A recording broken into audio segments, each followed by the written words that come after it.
Welcome to public TV news. బులెటిన్ల ముందుగా headlines. Lashkar బోనాలకు రావాలని సీఎంకు ఆహ్వానం.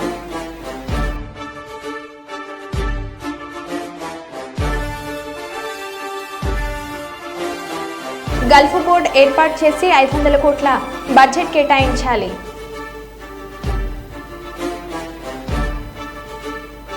ఐస్ ఫ్యాక్టరీలో చోరీకి పాల్పడిన 3 నిందితుల అరెస్ట్.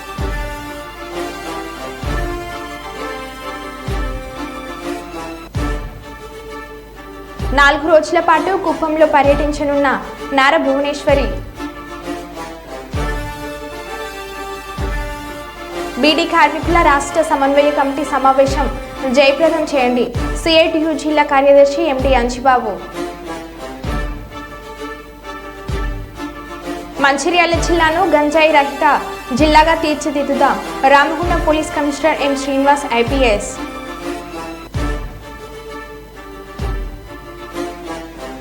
ప్రభుత్వ పాఠశాల విద్యార్థులకు స్కూల్ కిట్స్ పంపిణీ చేసిన తెలుగుదేశం పార్టీ నాయకులు.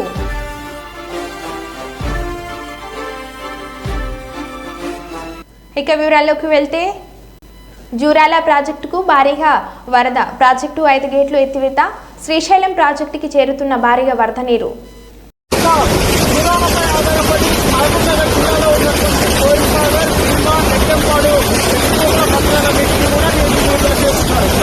మాలమూరు జిల్లాలో ఆధారపడి ఉన్నటువంటి పంటలన్నీ రన్ అవుతున్నాయి. ఇక్కడ ఆయకట్టు రైతులంతా కూడా సంతోషం వ్యక్తం చేస్తున్నారు. ఇంకా దూరాల వద్ద ఎక్కువ దిగువ దూరాలపై ఆధారపడి మహబూబ్నగర్ జిల్లాలో ఉన్నటువంటి కోయిల్సాగర్, భీమా, నెట్టెంపాడు ఎక్కువగా పంటలన్నింటినీ కూడా విడుదల చేస్తున్నారు. అయితే మాలమూరు జిల్లాలో పంటలపై ఆధారపడి ఉన్నటువంటి ఎక్కువ పంటలన్నీ రన్ అవుతున్నాయి. ఇక్కడ ఆయకట్టు రైతులంతా కూడా సంతోషం వ్యక్తం చేస్తున్నారు. ఇంకా దూరాల వద్ద ఎక్కువ దిగువ దూరాల.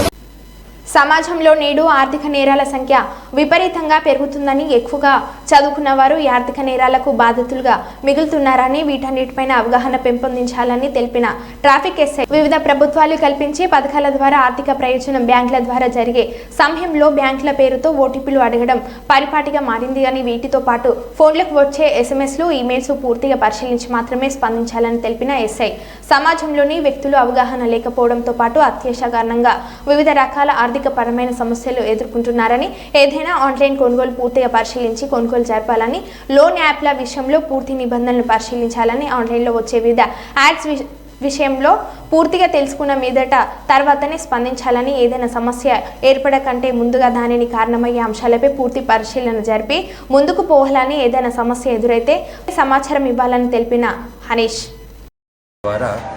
వాళ్ళని కొంచెం మొడాలిటీస్ ఒక 12 to 13 మొడాలిటీస్ పెట్టుకున్నాం. వాళ్ళకి 12 to 13 మొడాలిటీస్లో ట్రైనింగ్ ఇచ్చి వాళ్ళని ఇన్ఫ్యాక్ట్ కింద వాళ్ళు సిటిజన్స్ పబ్లిక్ అందరినీ కూడా మోటివేట్ చేసి అందరు సైబర్ ఎడ్యుకేషన్లో డెవలప్ చేసి మొత్తం పబ్లిక్ అందరినీ సైబర్ సిటిజన్స్ కింద మార్చాలనే ఉద్దేశంతో ఈ ప్లాన్తో cyber citizens and cyber volunteers and వాళ్ళకి ట్రైనింగ్ ఇచ్చే పోలీసు సైబర్ కమాండోస్గా ఒక 200 మెంబర్స్ని మన డిస్ట్రిక్ట్లో విజయవాడ సిటీలో ఒక 200 మెంబర్స్ వరకు సైబర్ కమాండోస్ని తయారు చేసి వాళ్ళ కింద volunteers as well as cyber సిటిజన్స్గా అందరినీ రూపు మార్చాలనే ఉద్దేశంతో మెయిన్గా ఈ ప్రోగ్రామ్ జరగడం జరిగింది. And at the same time మనకి ఎంత తెలిసినా కూడా public are being victims of this small petty issues of cyber విక్టిమ్స్గా తయారవుతున్నారు. సో మళ్ళీ ప్రజలందరికీ మా పోలీసు వారి తరపు నుంచి ఈ విజ్ఞప్తి, దయచేసి ఎటువంటి సైబర్ ఫ్రాడ్లో సైబర్ నేరాల్లో విక్టిమ్స్ అవ్వకుండా కొంచెం జాగ్రత్తగా ఉండండి. And any information or any స్కామ్లో కానీ మీరు విక్టిమ్ అయినా సరే వెంటనే కాల్ చేయండి. 1930 1930 కాల్ చేయండి. The police are always at your service. Then the government of Andhra Pradesh is always at your service to help you and always మిమ్మల్ని as soon as possible ఏమైనా రికవరీ ఉంటే కూడా recoveries చేస్తున్నాం ఇప్పుడు. And at the same time Nandigama sub division పరంగా Nandigama జగ్గైపేటలో cyber frauds అనేవి అంత ఎక్కువగా లేవు. The percentage of cyber frauds are comparative to other areas, because nowadays what the people are doing is most of the cyber frauds are being occurred only because of the sharing of information. Whoever is educated, అంటే బాగా computer education ఉన్నవాళ్ళు, BTech చదివిన వాళ్ళు, ఆర్ఎల్స్ చాలా knowledge ఉన్న వాళ్ళే ఎక్కువ మోసపోతున్నారు. Because of sharing of information, data sharing అవ్వచ్చు, వేరే వేరే రీజన్స్ అవ్వచ్చు. సో దయచేసి ఇక్కడ లేవని నెగ్లెక్ట్ కూడా చేయొద్దు. అందరికి కూడా ఇది అవేర్నెస్ క్రియేట్ అయ్యి ఇంకా పూర్తిగా ఇది నిర్మూలించాలనేసి కోరుతూ అండ్ పబ్లిక్ కూడా మాకు సహకరిస్తారని ఆశిస్తూ సెలవు తీసుకుంటాం. Thank you. ఖమ్మం జిల్లా పాలేరు నియోజకవర్గం ఖమ్మం రూరల్ మండలం వెంకటగిరి గ్రామానికి చెందిన బి వెంకటమ్మ 70 సంవత్సరాల వయసు గల కూలీ పనిలో భాగంగా పొలంలో పనికి వెళ్తే పాము కాటు వేసింది. దీంతో హుటాహుటిన కుటుంబ సభ్యులు ప్రభుత్వ ఆసుపత్రికి తీసుకువెళ్తే ఓపీ రాయడానికి సుమారు 15 నిమిషాలు, ఆ తర్వాత మళ్లీ లోపలికి వెళ్తే టెస్టులు చేయించుకొని రండి అంటూ, ఆ తర్వాత ఫైల్ తీసుకొని రండి అంటూ టైం వేస్ట్ చేసిన డాక్టర్లు. 3 డాక్టర్లు ఒకే చోట కూర్చొని నవ్వుతూ ముచ్చట్లు పెట్టుకుంటూ జోకులు వేసుకుంటూ నవ్వుతున్న వైనం. ఇట్లాంటి పరిస్థితుల్లో ప్రజలకు అందుబాటులో ఉంటూ వారికి మంచి వైద్యం అందించాల్సిన వైద్య సిబ్బంది నిర్లక్ష్యంగా వ్యవహరించడంతో నిరుపేద ప్రజలకు వైద్యం అందే పరిస్థితులు కనిపించడం లేదు. నిర్ణీత సమయానికి ఉదయం రావాల్సిన వైద్య సిబ్బంది తమకు నచ్చిన సమయానికి వస్తూ మధ్యాహ్నంలోపే ఇంటి దారి పడుతున్నారని రోగులు ఆరోపిస్తున్నారు. ఈ సందర్భంగా బాధితురాలు వెంకటమ్మ మాట్లాడుతూ 3 మంత్రులు ఉన్న ఇలాఖల్లో ఖమ్మం జిల్లా ప్రభుత్వ ఆసుపత్రిలో వైద్య సిబ్బంది పేషెంట్లపై వ్యవహరిస్తున్న తీరు నిర్లక్ష్యం సరైంది కాదని, ప్రజల సొమ్మును జీతాలుగా తీసుకుంటూ వైద్యం కోసం వచ్చిన ప్రజలను బానిసలుగా చూడటం సరైంది కాదని, దీనిపై జిల్లా వైద్య శాఖ తక్షణమే చర్యలు తీసుకొని పేషెంట్ల పట్ల నిర్లక్ష్యం వహిస్తున్న డాక్టర్లను వెంటనే సస్పెండ్ చేయాలని, తనలాగా వేరొక పేషెంట్కు ఇబ్బంది కలగకుండా చూడాలని జిల్లా అధికారులను 3 మంత్రులను సోషల్ మీడియా ద్వారా కోరడం జరిగింది. ఇక్కడే అండి టెస్ట్, ముందు టెస్ట్ చేయండి, తర్వాత ఫైల్ తీసుకురానని మీరు వివరంగా చెప్పారా? నాకు చెప్పలేదు. అంటే అరవడమా? సరే, ఓకే, ఓకేలేండి. అరిసినట్టే ఉంటుందిలే. నాకు ఇందాక మీరు చెప్పొద్దు అంటే వచ్చి మీరు టెస్ట్ చేయించండి అని చెప్తుంది కదా. ఒక పావు గంట లేట్ అయింది. ఇప్పుడు పాము కరిచిన వ్యక్తి పావు గంట లేట్ చేస్తారా మీరు? ఏం కదా, ఏం కాదు. ఇందాక రెస్పాండ్ అయితే తీసుకొచ్చి ఇది లెక్కలేదు మీకు. 100 కేసులు చూస్తారు మీరు. ఇది రెస్పాండ్ గారు మీరు. కనీసం కుర్చీలోంచి లేచి పాము కరిచిన వ్యక్తి చూడరా మీరు? కనీసం చూడరా మేడం మీరు? పాము కరిచిన వ్యక్తిని 3 డాక్టర్లు ఉండి ఒక్కరు లేచి చూడరా? చెప్పండి నాకు. మీరు ఒక్కడ లేవాలి, 3 డాక్టర్లు ఒక్కరు లేవలే. ఆమె లేవలేని పరిస్థితిలో ఉంటే కనీసం చూడరా? ప్రైవేట్ హాస్పిటల్ మీకు అదే తేడా. ప్రైవేట్ డాక్టర్లు అయితే అమ్మట చూస్తారు. మీరేంటి 3 డాక్టర్లు కూర్చొని పాము కరిచిందని చెప్తే ఒక్కరు లేవాలి. మీరు నవ్వుకుంటూ మాట్లాడుతున్నారు. మీరు ఎవడు బాధ ఆడుకుంటుంది? ఏం ట్రీట్మెంట్ మేడం? ఇందాక ఎందుకు చేయాలి? టెస్ట్లు ఎందుకు చెప్పలే? రాగానే ఇక్కడ టెస్ట్ చెప్పిన చెప్పాలి. అది అరవటమా? అరవటం అంటనా? ఏం చూస్తున్నారు? 3 డాక్టర్లు నవ్వుకుంటూ మాట్లాడుతున్నారు. పాము కరిచిన వ్యక్తికి వచ్చి లేచి రెస్పాండ్ కాలే ఒక్కళ్ళు కూడా. అయిందంటే మేము అరిసినాం అంటున్నారు. ఇదే నా గవర్నమెంట్ డాక్టర్లు చేసేది? మీరు చేసేది ఏదైనా అంటున్నా? ఇందాక టెస్ట్ చేపితే పావు గంట టైం వేస్ట్ అయింది. ముందు టెస్ట్ చెప్పాలిగా. ముందు ఫైల్ తీసుకొని రాబడి అని చెప్పారు నాకు. ఏదంటే అరచం మేము. గవర్నమెంట్కి ప్రైవేట్కి అదే తేడా.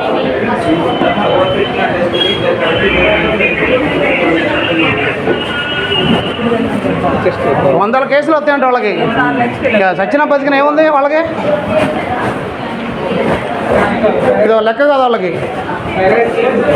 లక్షల జీతాలు తీసుకోవాలి తెలుసు కానీ రెస్పాండ్ కావడం తెలియదు.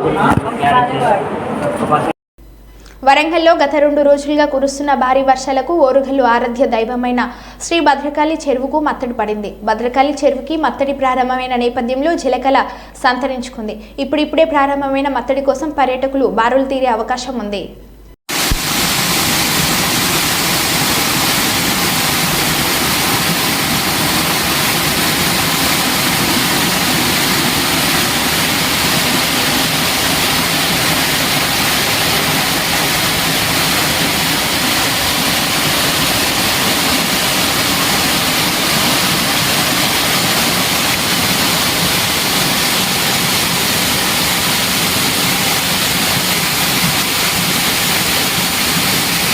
కుప్పం మున్సిపల్ పరిధిలోని షికారి కాలనీలోని జెడ్పీ ఉన్నత పాఠశాలను టీడీపీ నేతలు సందర్శించారు. ఈ సందర్భంగా టీడీపీ నేత గోపీనాథ్ మాట్లాడుతూ జెడ్పీ ఉన్నత పాఠశాలకు వైసీపీ హయాంలో 50 లక్షలు మంజూరు చేశారని కొంతమంది తన దృష్టికి తెచ్చారని అన్నారు. కాగా పాఠశాలలో 50 లక్షల రూపాయల పనులు జరిగినట్లు కనిపించడం లేదన్నారు. కనీసం పాఠశాలలకు నీటి సౌకర్యం కల్పించలేదని ధ్వజమెత్తారు. పాఠశాలలకు గేట్లు కూడా వేయలేదన్నారు. రాత్రి వేళలో అసాంఘిక కార్యకలాపాలకు పాఠశాల మారిందని ఆరోపించారు. పాఠశాల కమిటీని రద్దు చేసి నూతన కమిటీని వేయాలన్నారు. నాడు నేడు జరిగిన అవకతవకలపై జిల్లా కలెక్టర్ కడ ప్రాజెక్టు డైరెక్టర్కు ఫిర్యాదు చేస్తామన్నారు.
వాటర్ సప్లై పిల్లలకి ఇచ్చాడు వచ్చాడు కదా 100% చేసింది. ఈవెన్ గేట్ కూడా ఏం చేసినాడు ఆ ఫండ్స్? సరే ఆయన వచ్చి అడుగుదాము. ఇప్పుడు ఏం కావాలి అనుకునేసి మళ్ళీ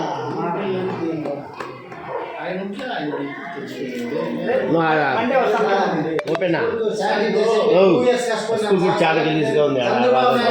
గేట్ లేకుండా అంత చంద్రబాబు నాయుడు దయచేసి ఇప్పుడు హై స్కూల్ శాంక్షన్ చేపిస్తుంది. హైదరాబాద్లో పోయింది ఆయన దగ్గర ఫైల్ అయితే అప్పుడు అప్పుడు అప్పుడు అప్పుడు చైర్మన్ ఉంటున్నాయి 3 రూములు కట్టేసి ఈరోజు గోపి వాళ్ళంతరంగా ఇది ఏమైంది ఇంప్రూవ్మెంట్ కన్నా వీళ్ళంతా పదా చూస్తాం. స్కూలు ఇక్కడ హై స్కూలు ఏం గతిలో ఉంది అంటే ఇప్పుడు చూస్తా ఉంటే ఫస్ట్ క్లాస్లో ఉంది. గోపన్న 2005లో ఫస్ట్ బ్యాచ్ ఒకటే పాస్ స్కూల్లో నేను 2 అమ్మాయిలు పాస్ 2005 ఫస్ట్ పాస్ నేనే 60 మంది ఉంటుందా. కుప్పం కొత్తపేటలో ప్రతి స్కూళ్ళు విజిట్ చేయడం జరిగింది. కొత్తపేటకు సంబంధించినటువంటి తెలుగుదేశం పార్టీ లీడర్లు మరి ఈ లోకల్లో ఉన్నటువంటి పెద్దలు అందరూ కలిసి ప్రతి స్కూల్ని చూడడానికి రావడం జరిగింది. స్కూల్ సమస్యలు అయితేనేమి ప్రతి ఒక్కటి కూడా ఉపాధ్యాయుల ద్వారా అయితేనేమి అదేవిధంగా అక్కడ ఉన్నటువంటి లోకల్ ద్వారా అడిగి తెలుసుకోవడం జరిగింది. ముఖ్యంగా ఇక్కడ కొత్తపేటలో జడ్పీ హై స్కూలు ఆ రోజు మన జిఎన్ రెడ్డి గారు ఉచితంగా ఈ యొక్క స్థలాన్ని ఇవ్వడం జరిగింది. ఆ స్థలాన్ని అభివృద్ధి చేసుకోమని చెప్పడంతో ఇక్కడ ప్రభుత్వం ద్వారా ఈ స్థలంలో ఎన్నో రూమ్స్ ప్రతి ఒక్కటి కూడా ఇక్కడే అంగన్వాడీ కేంద్రము అదేవిధంగా అన్ని స్కూళ్ళు కలిపి హై స్కూల్గా ఇక్కడ కట్టడం జరిగింది.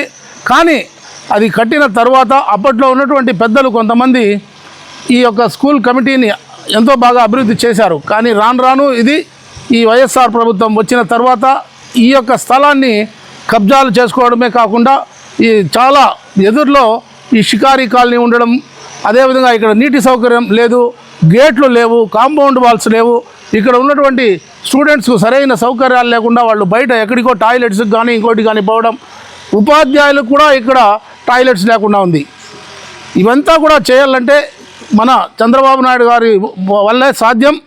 అదేవిధంగా ఇక్కడ స్కూల్ నాడు నేడు జగిత్యాల జిల్లా కేంద్రంలో గల ఆల్ఫోస్ జూనియర్ కళాశాలలో జగిత్యాల జిల్లా కాంగ్రెస్ సేవాదళ్ అధ్యక్షులు బాగోజీ ముఖేష్ ఖన్నా ఆధ్వర్యంలో విద్యార్థులకు మారక ద్రవ్యాలు వాడితే కలిగే నష్టాల గురించి అవగాహన కార్యక్రమం నిర్వహించారు. ఈ కార్యక్రమంకు ముఖ్య అతిథిగా MLC Jeevan Reddy, municipal chairperson Adavala Jyothi Lakshman పాల్గొని పోస్టర్ ఆవిష్కరణ చేశారు. ఎమ్మెల్సీ జీవన్ రెడ్డి మాట్లాడుతూ యువత మాదక ద్రవ్యాల బారిన పడకుండా ఉన్నత విద్యను అభ్యసించాలని అన్నారు. మున్సిపల్ చైర్పర్సన్ విద్యార్థులను ఉద్దేశించి మాట్లాడుతూ యువత మత్తు పదార్థాలు వాడితే జీవితం అంధకారం అవుతుందని అన్నారు.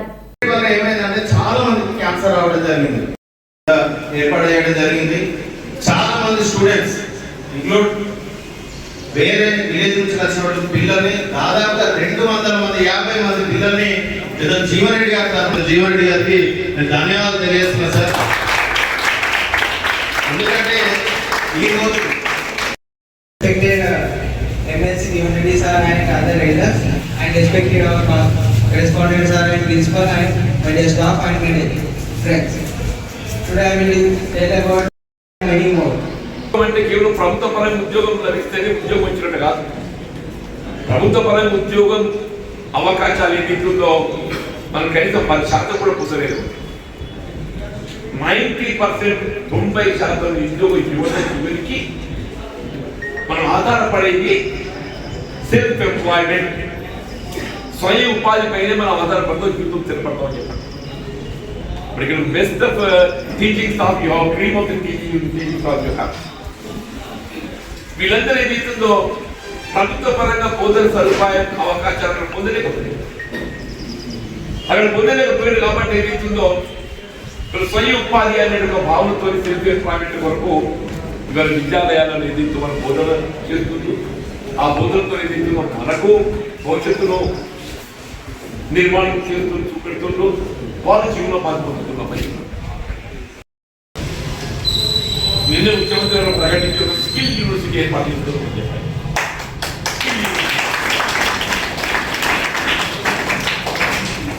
అంటే వాళ్ళు వృత్తి విద్యకు సంబంధించినటువంటి నాణ్యత కల్పితం చేయడానికి ఏదైతే ఉందో ప్రత్యేకంగా విశ్వవిద్యాలయాన్ని ఏర్పాటు చేయాలని తలపని ఇదన్నీ దేనికి యువతను తీర్చిదిద్దాలని ఒక భావన. ఈసీగా తెలంగాణ రాష్ట్ర ఏర్పాటు ఏదైతుందో ఇవాళ యువకులు వాళ్ళ జీవితాలు తీర్చిదిద్దుకోవాలని చెప్పే భావన సంకల్పంతో నానాడు మీరు పిల్లలమ్మ మీకు ఆనాడు ఉద్యమం సమయంలో మీరు తెలియదు. అంటే వాస్తవం తెలంగాణ రాష్ట్ర ఏర్పాటు ఉద్యమానికి నాంది కలిగితే విద్యార్థులు ఇంటికి వెళ్ళిపోతామని చెప్పండి.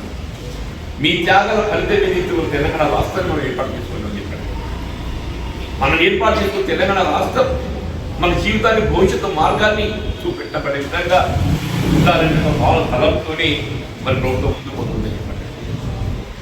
మన జీవిత మార్గాన్ని చూపెట్టడంతో పాటుగా మన చెడు అలవాట్లకు దూరంగా ఉండే విధంగా డ్రగ్స్ ఏదైతుందో మనం పాలించడం కాకుండా రాష్ట్ర ప్రభుత్వం ఏదైతుందో ఇంత పగడ్బందీ కమిటెడ్ ఉంది కదా డ్రగ్స్ పైన. ఈ సినీ స్టార్స్ కానీ ఇతర పారిశ్రామికవేత్తలు కానీ రేవ్ పార్టీలు కానీ ఎంత పలుకుబడి గల కుటుంబాలైనా కానీ వాళ్ళను సహించేది లేదు.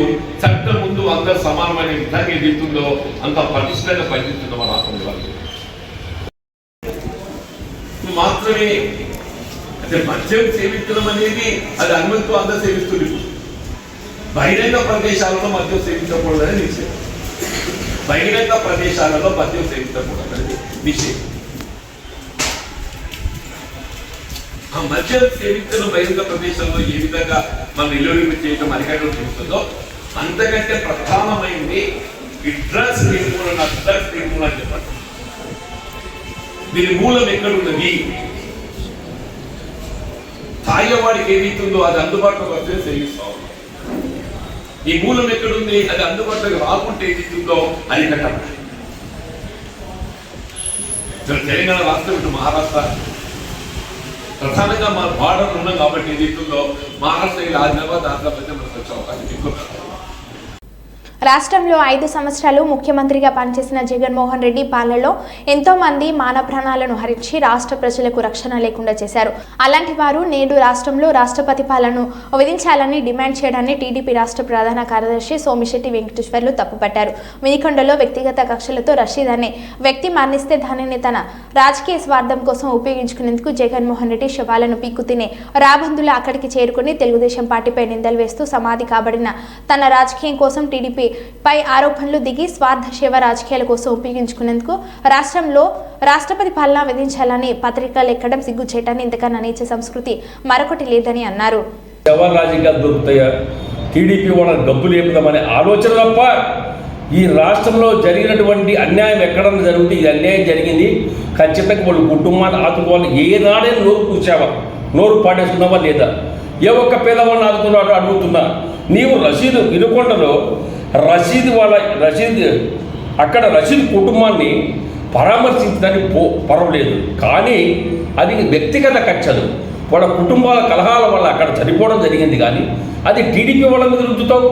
ఏం దొరికితే టీడీపీ వలన అర్థాంతంగా పెద్ద మొగోడు మాదిరి బెంగళూరు నుంచి ప్యాలెస్ నుంచి పెద్ద ప్యాలెస్ 80 రూమ్ల ప్యాలెస్ తీసి పెట్టి ఏదో రాజకీయం అని చెప్పి వినకుండా ఊరుకుంటూ వచ్చావే, సిగ్గుందని గడుపు.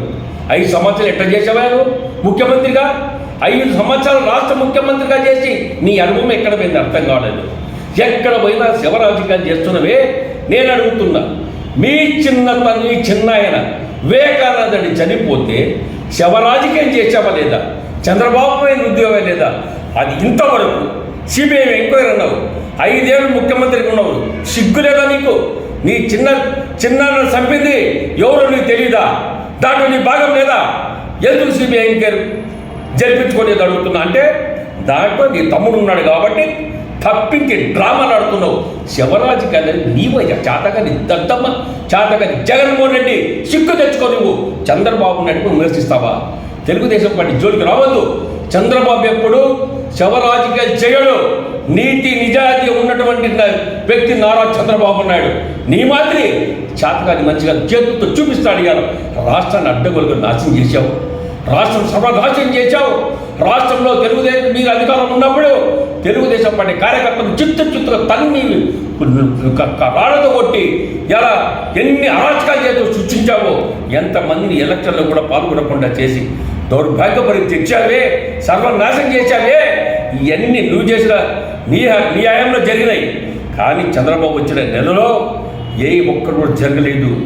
న్యాయబద్ధంగా ప్రజలు ఓటేసి గెలిపించినందుకు ఆయన ఈ రాష్ట్రాన్ని చూపించంగా ఉంచాలి. ఈ రాష్ట్రం నష్టపోయింది, రాష్ట్రం ఏ విధంగా ఖజానాన్ని ఇచ్చాలని చెప్పి ఆలోచన చంద్రబాబు నాయుడు ఉంటే ఈరోజు ఈ యొక్క సంబంధం లేని వ్యక్తిని విషయాన్ని తెచ్చి ఈ రషీద్ కుటుంబాన్ని తెచ్చి రాష్ట్రపతి పాలన పెట్టామంటావా? ఆంధ్ర రాష్ట్రంలో సిగ్గు లేదు నీకు? రాష్ట్రపతి పాలన దేని పెట్టాలి చెప్పు? ఏ అరాచకాలు చేశాడు చంద్రబాబు నాయుడు? ఎంతమంది మీద కేసులు పెట్టాడు? ఎంతమంది మీ యొక్క నాయకులను కార్యకర్తలను అరెస్ట్ చేశాడు చెప్పు? అరెస్ట్ చేసింది నీవు, సర్వనాశనం చేసింది నీవు. 53 రోజులు చంద్రబాబు నాయుడు జైల్లో పెట్టాలి, సిగ్గు లేదా? 43 ఏళ్ల రాజకీయ చరిత్ర గలన్నట్టు నీతి నిజాయితీగా ఈ యొక్క ఆంధ్ర రాష్ట్రంలో రాజకీయాల్లో ఉన్నటువంటి చంద్రబాబు నాయుడు 53 రోజులు కేసు పెట్టి జైల్లో పెట్టి అన్యాయంగా పెట్టావే. ఈ రోజు వరకు ఆయన ఇంతకుముందు ఏ కేసు చేశావో దాని మీద నిజాలు చూపించావా, రుజువు చూపించావా? నేను అడుగుతున్నా. అందుకనే సిబిఐ వారు పడుతున్నా, దయచేసి సిబిఐ వారు జగన్మోహన్ రెడ్డి ఇన్ని ఏళ్ళు తప్పించుకొని తిరుగుతున్నాడు బెయిల్ పైన. ఆ బెయిల్పై వెంటనే సిబిఐ వాళ్ళు కోర్టు ద్వారా బెయిల్ రద్దు చేసి ఇమ్మీడియట్ లోపల పడేయండి. ఇటువంటి దుర్మార్గులు, కచ్చ సాధింపు వ్యక్తులు ఈ యొక్క భూమిలో ఉండకూడదు.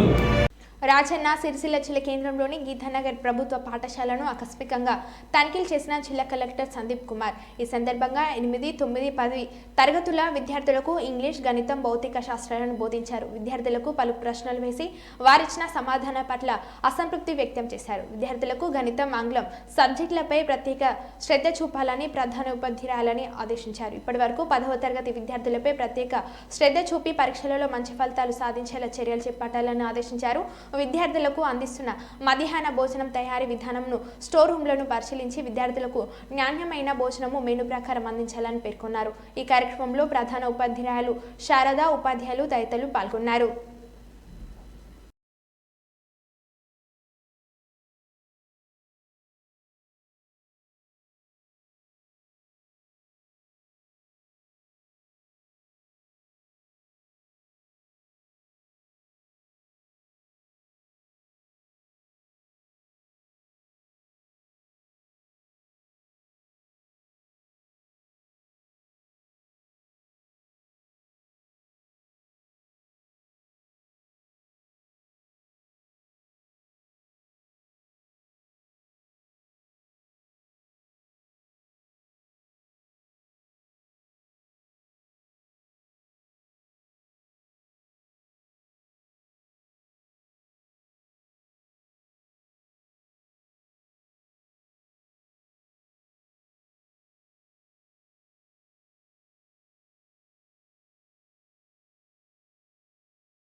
మరో బులెటిన్లో మళ్ళీ కలుద్దాం. Stay tune.